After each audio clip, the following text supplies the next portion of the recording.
Bonjour à tous. Un très grand plaisir pour moi de venir vous apporter la parole cet après-midi, de voir des visages familiers qui étaient avec nous à Trinity. Je vous apporte les salutations de l'église de Trinity à Paris, qui se réunit en ce moment même, donc à la même heure que vous, qui sont aussi en plein culte, donc de notre pasteur, mais de notre communauté en général. C'est un privilège pour moi de venir vous apporter la parole, surtout dans une église avec autant de diversité aussi que finalement nous on a à Trinity, beaucoup de nations, beaucoup de langues, et c'est une joie de voir que la parole du Seigneur et que l'évangile de notre Dieu rassemble effectivement des personnes de toutes les nations, de toutes les tribus et de partout dans le monde. Donc un vrai plaisir d'être ici avec vous. Aujourd'hui, nous allons aller ensemble dans le texte de Psaume 94. Donc je vous invite à ouvrir vos Bibles, à ouvrir vos applications sur le Psaume 94. C'est un psaume qui n'est pas forcément très familier, c'est pas un psaume nécessairement qu'on chante beaucoup, c'est pas un psaume que nécessairement même on peut lire beaucoup, mais c'est un psaume qui est riche en enseignements sur comment le chrétien, sur comment l'enfant de Dieu peut lui faire confiance dans les temps d'oppression. Et c'est le message que j'ai envie de vous porter aujourd'hui dans la parole du Seigneur, parce que nous vivons dans un monde où finalement l'oppression est un peu le grand mot. Alors si vous allez dans le monde, si vous allez dans des contextes, dans les écoles, dans les universités, un peu dans tous les contextes séculiers, vous allez voir que très vite, on peut vous accuser d'oppresser des personnes, d'offenser des personnes. Et finalement, ce contexte-là, surtout chez les non-chrétiens, c'est devenu un peu un mot, un peu un mot à la va-vite. C'est-à-dire que dès que je ne suis pas d'accord, dès que tu dis quelque chose qui me heurte dans ce que moi je pense que je suis, dans mon opinion, bah ça y est, tu m'oppresses. Ça y est, tu as un discours de haine parce que, en fait, je ne suis pas d'accord avec ce que tu es en train de dire. Et c'est très contradictoire avec le monde où on vit, parce qu'on voit très bien que dehors, le monde cherche la paix, l'unité. On veut être inclusif, on veut être tous dans le même panier, on veut que tout le monde s'accepte les uns aux autres. Et pourtant, dès qu'il y a une différence d'opinion, dès qu'il y a une différence de point de vue, dès qu'il y a deux atomes qui ne sont pas crochus et que finalement on n'est pas d'accord, on appelle à l'oppression, on accuse l'un et l'autre, et ce monde qui veut se croire plus uni que jamais, parce qu'apparemment tout le monde est d'accord sur les mêmes valeurs et les mêmes principes, finalement est un monde de plus en plus divisé.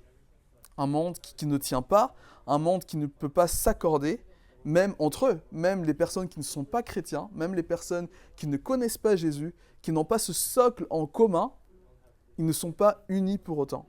Ils sont divisés.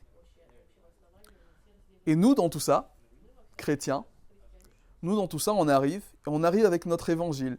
Et on arrive avec la parole du Seigneur. On arrive avec Jésus. Et tout d'un coup, on nous dit, vous nous oppressez. Vous nous oppressez parce qu'en fait, votre moralité n'est pas en accord avec notre moralité. Vous nous oppressez parce qu'en fait, vous dites que les choses que nous on fait, qu'on considère normales, les choses que nous on vit tous les jours, que c'est immoral, que c'est mauvais. Et du coup, nous, on vient et on nous accuse de toutes sortes de mots, on nous accuse de toutes sortes presque d'insultes, et les gros mots, en fait, qu'on n'a pas envie d'être insulté de ça, de fasciste, de néo-totalitarien, de tout ce que vous voulez, qui en fait est une connotation mauvaise, dès que nous, en tant que chrétiens, on vient dans le monde en disant « voilà ce que dit la parole », in fine, on va être associé à ça. In fine, on va être associé à des personnes oppressantes et qui n'acceptent pas. Alors c'est vrai que parfois on peut être oppressé par les conséquences de notre propre péché, parce que nous sommes aussi pécheurs, et nous allons dans le monde, et nous ne venons pas forcément toujours avec les meilleures intentions, et nous commettons des péchés, et nous commettons des erreurs, et nous recevons les justes conséquences de ça, du mauvais témoignage qu'on peut porter, du regard des autres. Mais aujourd'hui, néanmoins, le fait d'être chrétien porte déjà ce stigma d'être quelqu'un qui n'est qui est oppressant, d'être quelqu'un qui n'est pas d'accord avec la société. Alors, après, aujourd'hui, dans l'Ouest, donc en France ou aux États-Unis ou dans l'Ouest en général, on n'est pas à ce niveau-là de persécution non plus. Hein, on est encore là. Voilà, il n'y a pas de policier, il n'y a pas un garde dehors qui est en train d'écouter ce qu'il est en train de dire. On est encore capable de se réunir. Vous pouvez encore aller sortir dans la rue et parler de l'évangile sans pour autant se faire emprisonner ou flageller publiquement. Ce qui n'est pas le cas dans le monde entier. Si vous faites juste une recherche, l'association Porte Ouverte qui comptabilise un peu le niveau de persécution des chrétiens, vont vous dire il y a déjà des milliers de chrétiens qui sont morts à cause de leur foi, une centaine de milliers de chrétiens qui ont perdu leur maison, qui ont perdu leur travail, qui ont perdu leur famille, qui ont été déplacés, qui sont partis de leur région. Pourquoi ? Parce que même juste le fait d'être chrétien en fait une cible facile pour les oppresseurs. Et ça c'est biblique, depuis Acte 7, depuis le premier martyr, en fait, même ici en Europe, la chasse aux chrétiens a été bel et bien lancée. On revient dans les temps des monarques, alors ici en France, même en Angleterre, où en fait dès que tu étais protestant, dès que tu venais à l'évangile réel, tu étais forcément persécuté, et des milliers de pasteurs qui ont été brûlés au bûcher devant leurs églises pour faire un exemple et pour dire voilà ce qui vous attend, et pour autant qui ont été par leur foi et par justement leur dédication à prêcher l'évangile vrai, un témoignage de la puissance de cet évangile-là, malgré les temps d'oppression. Avant-hier, on était sur l'île Sainte-Marguerite, et du coup, on rentre dans cette pièce, dans cette prison, et il y a la liste de ces pasteurs, d'autres même qui n'étaient même pas encore des pasteurs, mais qui étaient juste en train d'y étudier et qui ont été emprisonnés, juste pourquoi ? Parce qu'en fait, ils n'étaient pas catholiques, et du coup, ils n'étaient pas dans la religion du roi, à y prêcher cet évangile-là qui était vrai, et du coup, ils ont été condamnés à vie dans une prison pour cela.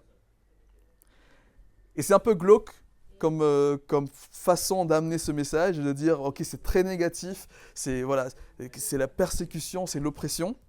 Et en même temps, on peut se poser la question pourquoi Dieu laisse-t-il que ses enfants soient oppressés ? Pourquoi Dieu ne fait pas en sorte en fait que ses enfants soient dans la prospérité complète sur cette terre et que finalement ce sont les personnes qui sont contre lui qui devraient être oppressées. C'est un peu le monde à l'envers si on y pense. On dit Dieu est le créateur de l'univers, ce monde lui appartient et ce sont les personnes qui sont avec lui, les personnes qui ont décidé de le suivre, de croire en son évangile, qui finalement sont oppressées. On peut légitimement se poser la question. Et c'est exactement ce que l'écrivain du psaume 94 fait. Il se pose la question. Il dit, mais pourquoi Seigneur, tu ne venges pas ? Pourquoi Seigneur, ne fais-tu pas que les méchants soient éradiqués de la face de la terre ? Alors avant de lire, je pense que je peux déjà vous donner un peu le fil conducteur de ce message. Et le maître mot, c'est parce que nous sommes ses enfants, parce qu'il nous a rachetés, parce que lui, il nous a sauvés, on peut faire confiance que Dieu est avec nous, même en temps d'oppression. Et on peut faire confiance que lui nous protège, on peut faire confiance que lui nous aime, on peut faire confiance que lui le fait pour notre bien, parce que nous sommes ses enfants et que c'est lui qui nous a rachetés.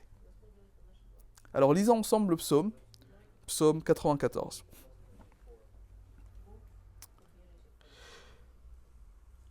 Dieu de vengeance éternelle, Dieu des vengeances, paraît, lève-toi, juge de la terre, rends aux orgueilleux selon leurs œuvres.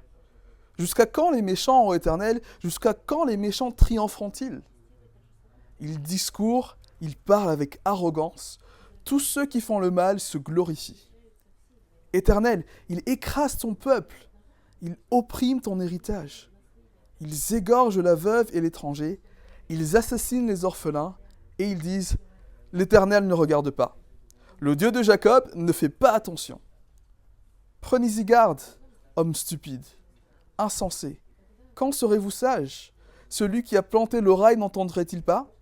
Celui qui a formé l'œil ne verrait-il pas ? Celui qui châtie les nations ne punirait-il point, lui qui donne à l'homme intelligence ? L'Éternel connaît les pensées de l'homme. Il sait qu'elles sont vaines. Heureux l'homme que tu châties, ô Éternel, et que tu instruis par ta loi, pour le calmer au jour du malheur, jusqu'à ce que la fosse soit creusée pour le méchant. Car l'Éternel ne délaisse pas son peuple. Il n'abandonne pas son héritage, car le jugement sera conforme à la justice, et tous ceux qui dans le cœur est droit l'approuveront. Qui se lèvera pour moi contre les méchants? Qui me soutiendra contre ceux qui me font le mal? Si l'Éternel n'était pas mon secours, mon âme serait bien vite dans la demeure du silence. Quand je dis « Mon pied chancelle, ta bonté, ô Éternel, me sert d'appui. » Quand les pensées s'agitent en foule au-dedans de moi, tes consolations réjouissent mon âme. Les méchants te feraient-ils siéger sur leur trône, eux qui forment des desseins iniques en dépit de toi, en dépit de la loi?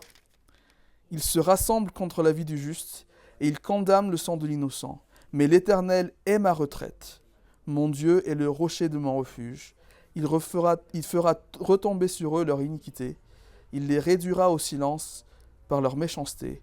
L'Éternel, notre Dieu, les réduira au silence.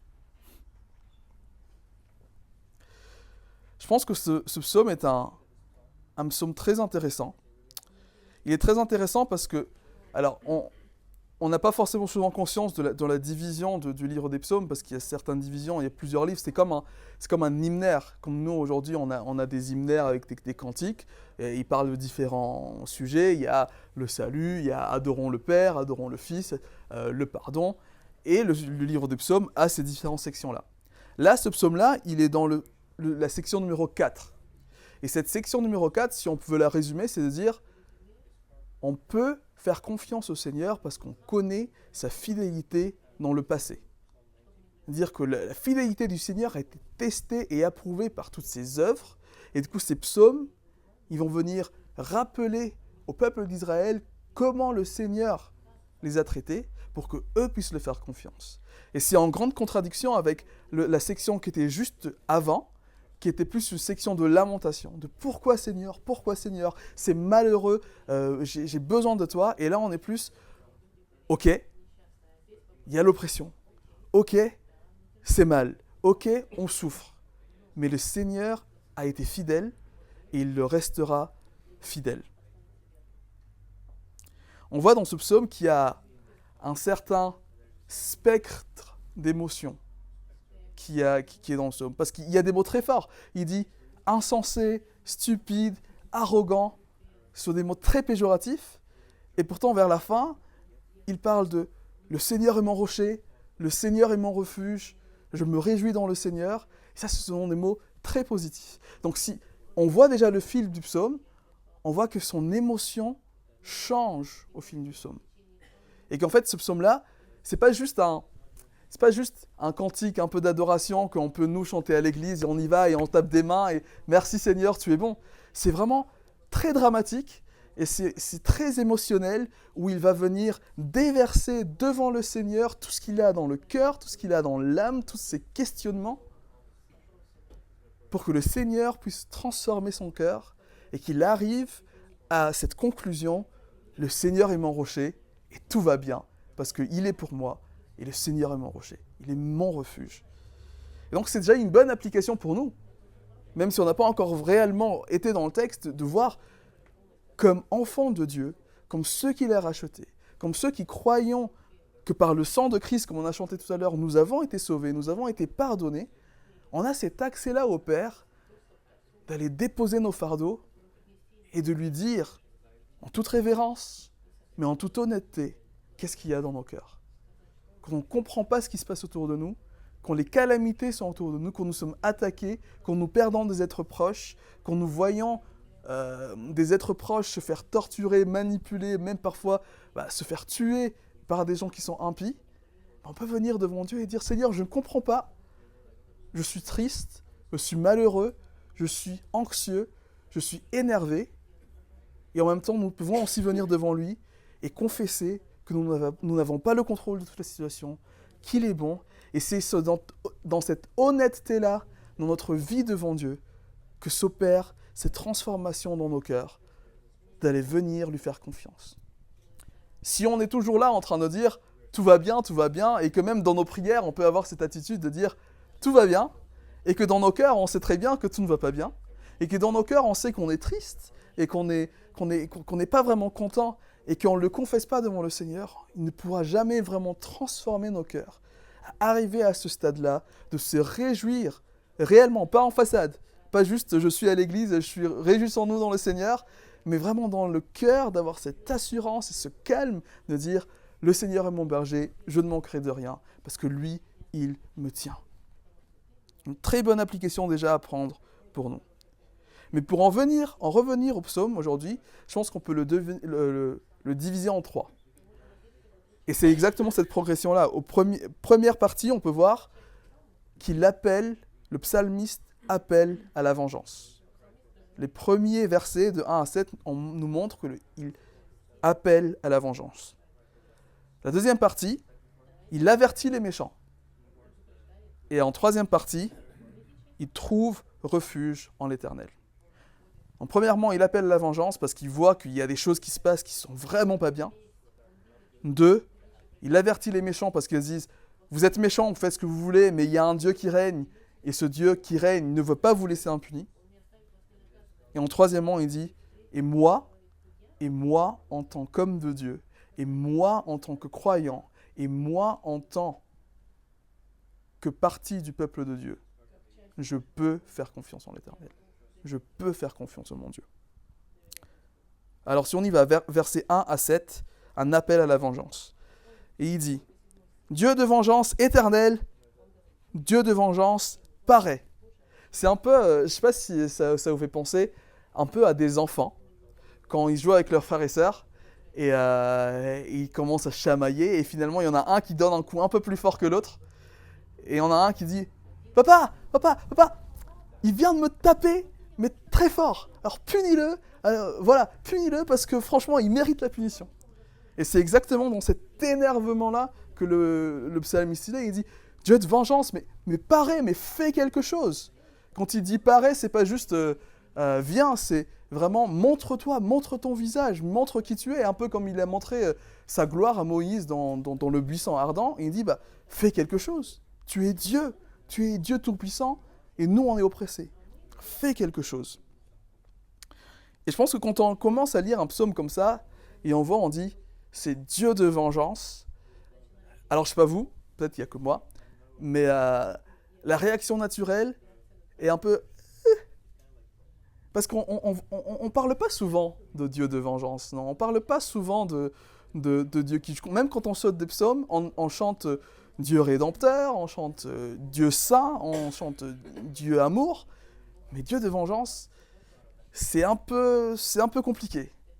Et je pense que la raison pour laquelle c'est si compliqué, c'est parce qu'on a une mauvaise vision de ce qui est réellement la vengeance. Parce qu'effectivement, Dieu, il nous dit que nous, on ne doit pas se venger. Nous, on n'a pas à se venger, qu'on a à pardonner. Et donc comment un Dieu qui veut que nous pardonnions et qu'on n'a pas à se venger, lui est un Dieu de vengeance. Parfois, l'équation, elle n'est pas forcément, pas forcément facile à comprendre. Mais en fait, je pense que ça vient d'une définition erronée de nous, ce qu'on a de la vengeance. Parce que notre vengeance, elle n'est pas souvent une vengeance saine ou sainte. On ne se venge pas forcément des choses où on dit « un Dieu saint n'accepterait pas ça ». Nous, on se venge souvent d'une manière un peu médisante et d'une manière vraiment pécheresse finalement, parce qu'en fait, on se venge pour nos propres intérêts. Mais Dieu, sa vengeance, elle est sainte. Pourquoi ? Parce que c'est un Dieu saint qui a en horreur le péché, et c'est le créateur de l'univers. Et comme c'est le créateur de l'univers, il a le droit d'exiger de ses créatures de vivre de la manière dont lui, il veut qu'ils vivent. Et pourtant, il l'abandonne complètement, ils font ce qu'il veut, il oppresse son peuple. Donc la vengeance de Dieu est une vengeance sainte, une vengeance qui est presque inévitable pour tous ceux qui le désobéissent et tous ceux qui vivent d'une manière qui est complètement contraire à lui, qui n'a pas foi en lui. Mais pourquoi il appelle à la vengeance? La question qu'on peut poser, c'est ça. Finalement, que Dieu soit un Dieu de vengeance, on peut concevoir. Mais quoi exactement fait que le psalmiste ici, il dit, voilà, j'en ai vraiment marre, là, Dieu, venge-toi. Et on peut aller voir, il dit, les méchants, qu'est-ce qu'ils font? Ils sont arrogants, ils discourent. C'est un peu comme ceux de Psaume 14, ils disent, il n'y a pas de Dieu, on fait ce qu'on veut, nous sommes des êtres humains. Et c'est un peu aussi le discours du monde aujourd'hui, autour de nous. Alors si vous discutez avec quelqu'un qui n'a pas du tout d'appétence à la religion, ou même qu'il soit catholique, ou qu'il soit juif, il n'y a pas de Dieu. Et on fait ce qu'on veut. Et après on mourra, et puis voilà, on mourra, et puis on verra bien ce qui se passe après. Hein, mais il n'y a pas de Dieu. Et ils font ce qu'ils veulent. Ça, c'est la première chose. Après, ils disent, ils égorgent la veuve et l'étranger, assassinent les orphelins. Ces arrogants, ces méchants, non seulement ils disent qu'il n'y a pas de Dieu, mais en plus, ils oppriment le peuple de Dieu. Ils oppriment ceux qui se réclament être de Dieu. Et encore, s'ils opprimaient les personnes un peu à la Robin des Bois, où tu dis on vole les riches pour aller servir les pauvres, il y aurait peut-être de la valeur, même si voler n'est jamais est un péché. Mais ils volent, ils oppriment les malheureux, les pauvres, ceux qui n'ont déjà rien, la veuve qui est toute seule, qui doit se subvenir à elle-même, l'orphelin qui n'a pas de parents, qui erre tout seul. C'est ceux-là qu'ils oppriment. Ça, c'est un excès de mal, un excès de méchanceté, un excès de dépravation qui vient du plus profond du cœur de celui qui ne connaît pas Dieu et celui qui n'a rien envie de faire avec Dieu et qui ne veut pas croire en lui et qui pense qu'il est libre de faire tout ce qu'il veut. Alors que quand on est dans cette mentalité-là, évidemment, finalement, vous voulez me dire, on fait ce qu'on veut. Si on croit qu'il n'y a pas de Dieu, à quoi bon? On laisse cours à tous les désirs du cœur, on laisse cours à tous les désirs de méchanceté. Mais en plus, ce qu'ils font, ils disent, Dieu n'entend pas, Dieu n'écoute pas. C'est-à-dire qu'il n'existe pas, il n'est pas dans la sphère. Et ça, c'est complètement en contradiction avec ce que nous dit la parole.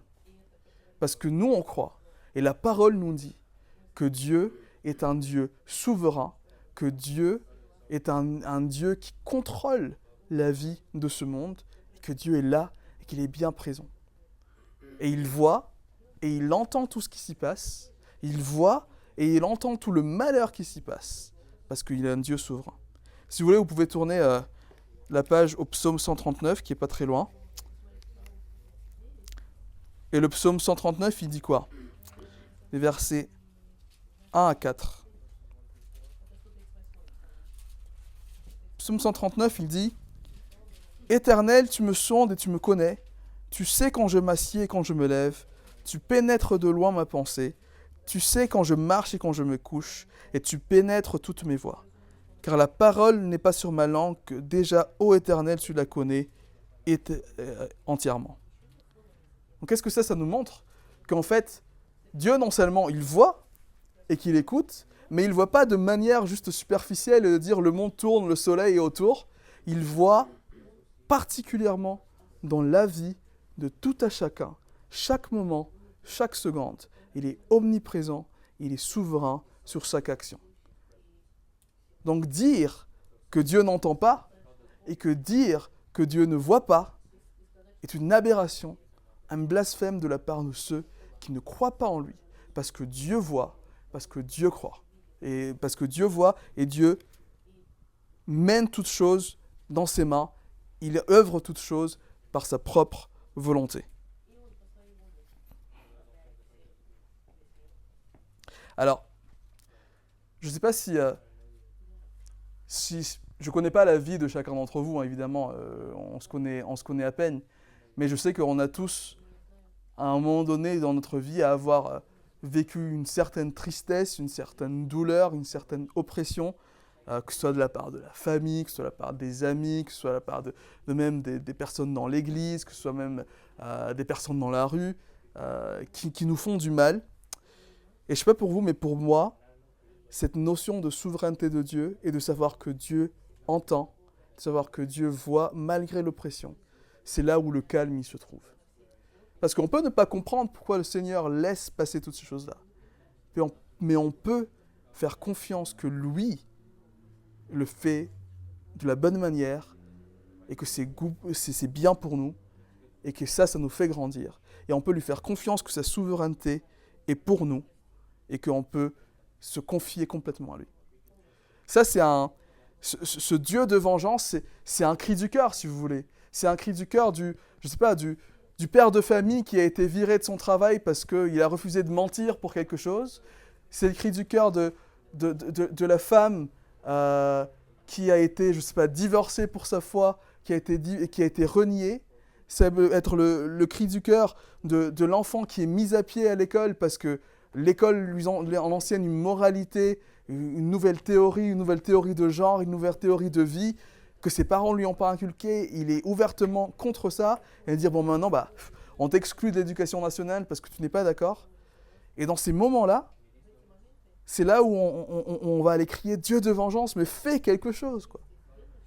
Et c'est là où on se remémore et on dit Dieu est omniscient, Dieu est souverain, il voit, il entend. Et non seulement il voit et qu'il entend, mais il va agir. Parce que c'est une chose de voir et d'entendre, mais ce serait presque injuste, entre guillemets, de la part de Dieu, peut-être, de ne pas agir à un moment donné ou à un autre. C'est un Dieu saint et qui voit l'oppression de son peuple, il va venger son peuple. Et c'est exactement ce que le psalmiste dit. Il dit, vous rigolez bien, hein, messieurs, mesdames les méchants. Rigolez, dites qu'on est, c'est le peuple de Dieu, ils ne servent à rien, on va les opprimer, on va tuer leurs veuves, on va tuer leurs orphelins. Rigolez bien. Mais, le psalmiste avertit, Dieu ne se taira pas à jamais.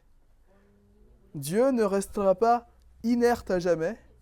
Et toute cette liberté que vous pensez que vous avez, parce que vous dites, ok, moi, je ne crois pas en Dieu et je fais ce que je veux, Dieu vous jugera pour cette liberté.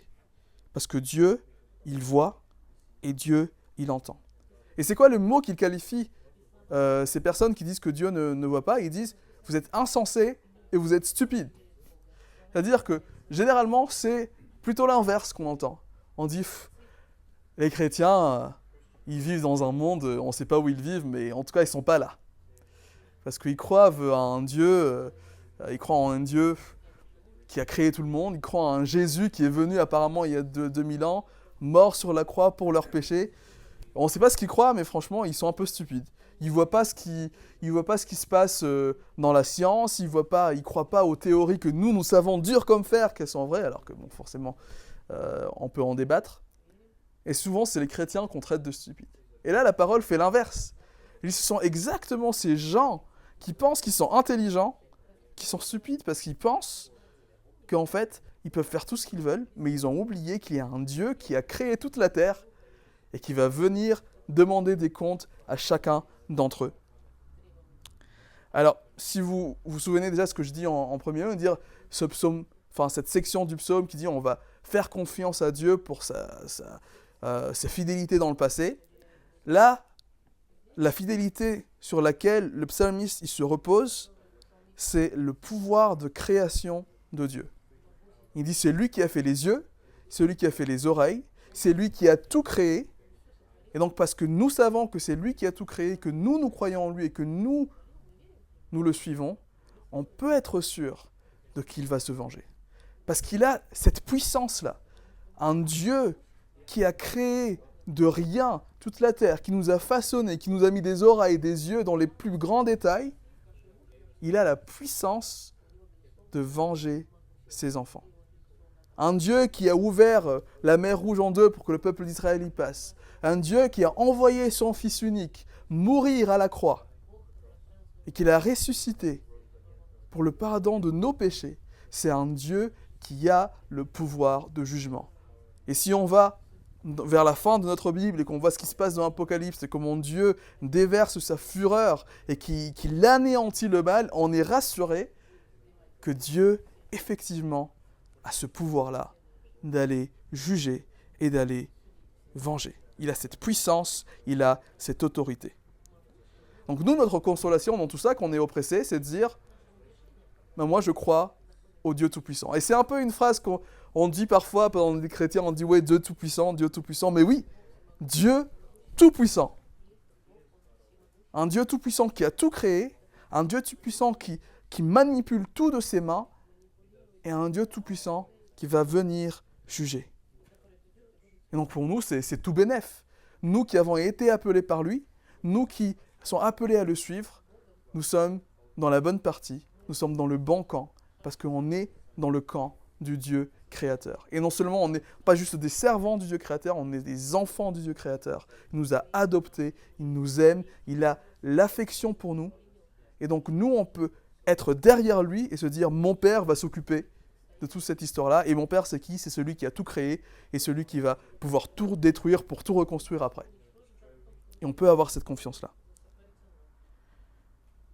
Au verset 12, il y a un petit shift qui se passe, parce qu'il passe de « Ok, insensé, stupide, le Seigneur va venger », et il dit « Heureux l'homme que tu châties, ô Éternel, et que tu instruis par ta loi. » Et là, il se concentre déjà un peu sur lui. Il se dit « Ok, il se passe des choses, Seigneur en contrôle. Mais moi, en tant que personne qui suit le Seigneur, je dois me considérer heureux d'être châtié par lui, et je peux même considérer que ces calamités qui sont autour de moi et qui m'affectent sont des châtiments que lui m'envoie dans son amour, parce que c'est bien pour moi, parce que c'est bien pour ma relation avec lui, parce que c'est bien pour mon caractère, pour construire ma foi, pour que peu importe ce qui se passe, je peux tenir debout sur mes deux pieds et avoir l'assurance ferme de que le Seigneur est avec moi et de que rien ne peut se passer qui soit en dehors de son contrôle et qui soit mauvais pour moi et qui ne soit pas pour sa gloire. C'est Jacques qui dit que nous devons être heureux, compter comme toute joie quand nous sommes éprouvés. Pourquoi? Parce que ça construit notre caractère. Et c'est exactement la même chose qui se dit ici. C'est Dieu laisse toutes ces calamités autour de nous et Dieu laisse parfois que nous sommes atteintes par cette oppression, par cette persécution, pour que notre relation avec lui en soit grandie, pour que notre foi en soit grandie, et pour que notre assurance et notre calme face à la tempête soient beaucoup plus fortes, parce que nous connaissons ce Dieu qui nous protège. Et donc là, il passe déjà de « Ok, qu'est-ce qui se passe autour de moi? Mais moi, dans mon cœur, qu'est-ce qui se passe? Moi, dans mon cœur, je loue l'Éternel, je suis heureux, parce que je sais que même si ça fait mal, c'est bien pour moi, et ça lui rend gloire. » Parce qu'à la fin, quand même le monde autour de nous voit, en fait, ils sont affligés, on les punit, on les maltraite, ces enfants de Dieu, et ils sont encore heureux. Ils chantent et ils louent leur Seigneur. C'est qu'en fait, ce Dieu-là, c'est pas n'importe quel Dieu. Ce Dieu-là, il est vraiment un Dieu puissant, un Dieu qui est capable d'opérer la transformation dans le cœur des hommes, pour que même affligés, ils puissent ressortir avec le sourire, avec la joie, et chanter des louanges à leur Seigneur. Et ça, c'est le témoignage aussi de la transformation que le Seigneur a en nous. Et il dit, heureux l'homme que tu châties, et heureux l'homme que tu instruis par ta loi. C'est-à-dire qu'il y a un instrument aussi qui est là, qui est la parole de Dieu, que nous ne devons pas prendre pour acquis. La manière dont Dieu nous transforme, c'est, oui, les circonstances extérieures, mais plus particulièrement sa parole, que l'on doit lire, que l'on doit méditer, que l'on doit tenir dans notre cœur, que l'on doit chanter, que l'on doit vivre. Parce que c'est seulement dans sa parole qu'on va aller trouver ce réconfort-là. Comment savons-nous que Dieu est tout-puissant créateur? C'est aujourd'hui, c'est parce que le psaume 94 nous le dit, c'est parce que Genèse 1 nous le dit, c'est parce que Jean nous le dit. Donc si on est détaché de sa parole, on ne pourra jamais avoir cette vraie consolation et cette vraie transformation et cette vraie confiance. Dans le psaume 19, le psalmiste dit « La loi de l'Éternel est parfaite, elle restaure l'âme. Le témoignage de l'Éternel est véritable, il rend sage l'ignorant. Les ordonnances de l'Éternel sont droites, elles réjouissent le cœur. » Donc la parole de l'Éternel doit être ce qui doit tout le temps être dans notre cœur, dans notre pensée, afin que nous puissions survivre ces épreuves-là de la bonne manière, d'avoir la pensée fixée sur Christ et d'être transformés à travers de ces épreuves. Au verset 14, le psalmiste continue, il dit « L'Éternel ne délaisse pas son peuple, il n'abandonne pas son héritage. » Et ça, je pense que c'est un verset qu'on peut mettre en highlight, mettre un marqueur dessus et dit « L'Éternel n'abandonne pas. » Dans le caractère même de Dieu est sa fidélité. Il est fidèle envers le peuple d'Israël, des alliances que lui, il a faites avec eux, et il sera fidèle de l'alliance qu'il a faite avec nous. Il dit quiconque vient en lui, qui croit en son Fils unique, qui est mort, ressuscité pour le pardon des péchés, qui abandonne sa propre sagesse et qui se repent et vient à lui, sera sauvé, et lui le gardera pour lui jusqu'en éternité. C'est l'alliance qu'il fait avec nous, et ça c'est l'alliance qu'il va garder, parce qu'il est fidèle. Et donc quand on dit le Dieu que nous servons est un Dieu fidèle, on peut être en paix. Parce que peu importe ce qui se passe, on sait qu'il nous a sauvés, que nous sommes ses enfants, que nous pouvons aller de l'avant, que nous pouvons survivre, et que lui nous emmènera dans son paradis, dans sa nouvelle terre, avec un nouveau corps, loin du péché, et qu'on peut se réjouir de déjà savoir ça depuis ici. Après au verset 15, il dit « Car le jugement sera conforme à la justice, et tous ceux dont le cœur est droit l'approuveront. Qui se lèvera pour moi contre les méchants? Qui me soutiendra contre ceux qui font le mal ?» Et la réponse, c'est qui? C'est l'Éternel. Donc aujourd'hui aussi, nous pouvons dire ça. Qui va nous venger? Qui va nous venger de l'oppression? Qui va venir nous réconforter? C'est l'Éternel qui nous réconforte. C'est l'Éternel qui est notre refuge. C'est l'Éternel qui nous protège. Donc on ne promène pas des regards inquiets parce que c'est l'Éternel qui est avec nous. Ce qui nous amène au troisième point, qui est le dernier, qui est nous pouvons faire confiance à notre Dieu. Que nous pouvons avoir l'assurance que notre Dieu est notre refuge. On part quand même de très loin. On part de... Alors là, ça fait quelques minutes, donc on ne peut pas forcément comprendre la progression émotionnelle, mais on part d'un psalmiste qui était vraiment très énervé et qui en vient à Dieu dire « Viens, viens, viens, venge-moi » à un psalmiste qui est calme, qui est joyeux, qui est peut-être toujours dans ces circonstances, mais qui regarde au ciel avec un sourire et dire « Car l'Éternel est mon refuge ». Et là, au verset 17, il dit « Si l'Éternel n'était pas mon secours, mon âme serait bien vite dans la demeure du silence. » C'est-à-dire que sans Dieu, lui et tout le monde, et nous d'ailleurs, non seulement nous serions dans le péché tout le temps, non seulement nous serions perdus, mais en fait nous serions désespérés. Presque le mot dépression commence à tout voir aujourd'hui, mais c'est vraiment ça. On serait désespérés. Si on voit bien le monde autour de nous, ils s'agitent, ils font beaucoup de choses, ils veulent se réjouir dans des petites choses, faire de grandes choses dans leur vie, mais finalement, quel est le dénominateur commun? Ils sont désespérés. Ils sont désespérés d'une réalité qu'ils ne peuvent pas avoir. Ils sont désespérés d'une éternité qu'ils ne peuvent pas voir. Ils sont désespérés de voir leur corps pétrir de jour en jour et aller vers la mort sans pour autant en avoir la solution. Ce monde-là est un monde désespéré. Et nous aussi, quand on perd le regard, qu'on ne regarde pas au Seigneur, quand on regarde que aux circonstances devant nous, qu'est-ce qu'on fait? On désespère.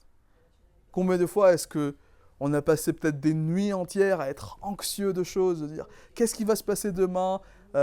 J'ai une réunion importante, j'ai eu une grosse dispute avec une personne, qu'est-ce qui va se passer? Qu'en sera-t-il de ma vie ?» Et on est anxieux, pourquoi? Parce qu'on oublie. On oublie que le Seigneur est pour nous, on oublie que nous servons le grand Dieu, le Dieu Tout-Puissant, que lui a soin de nous et que lui est notre refuge. Et ça, c'est un beau témoignage, parce qu'au verset 18, il dit « Quand je me dis, mon pied chancelle, ta bonté, ô Éternel, me sert d'appui. Quand les pensées s'agitent en foule au-dedans de moi, tes consolations réjouissent mon âme. » Je pense que ça, c'est l'objectif pour nous tous, à chaque fois qu'on est stressé, quand on est tenté, quand on est vraiment oppressé par quelque chose de notre cœur, à la fin, je dis, il faut que j'aille dans la parole du Seigneur, parce que ma réaction, celle que je vais avoir, c'est dire, c'est la bonté du Seigneur qui me soutient, et que je peux être heureux, et dire comme lui, quand les pensées s'agitent en foule autour de moi, tes consolations réjouissent mon âme. La réjouissance de l'âme de celui qui connaît le Seigneur. Je ne sais pas si, encore sur le sujet de l'anxiété, si vous avez déjà eu, je ne sais pas moi, des crises de panique, des crises d'angoisse. Même parfois, on est anxieux pour des petites choses. Est-ce que je vais rater le bus? Est-ce que je vais rater mon train? Et est-ce que c'est notre première réaction de se dire, le Seigneur est mon refuge? Est-ce que c'est notre première réaction de se dire, notre Dieu est bon, notre Dieu est fidèle, notre Dieu est souverain? Ce n'est pas forcément le cas.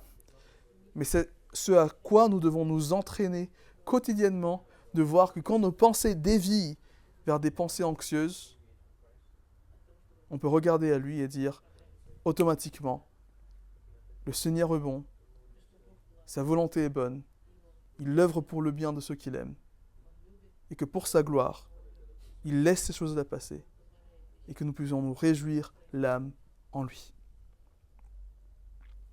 On continue au verset 20, au verset 23, et le psalmiste pose une question, il dit « Le méchant te ferait-il siéger sur le trône, eux qui forment des desseins iniques en dépit de la loi?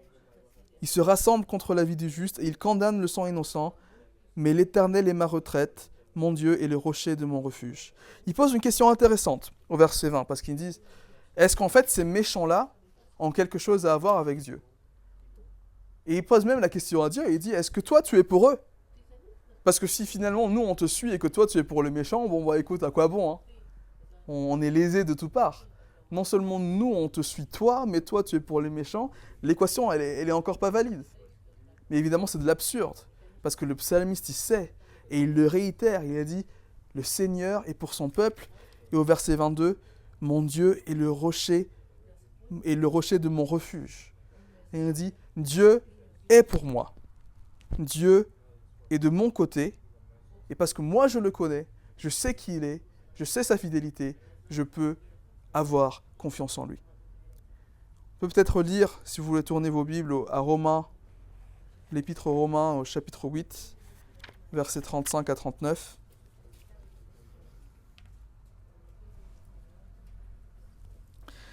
Romains chapitre 8, versets 35 à 39. «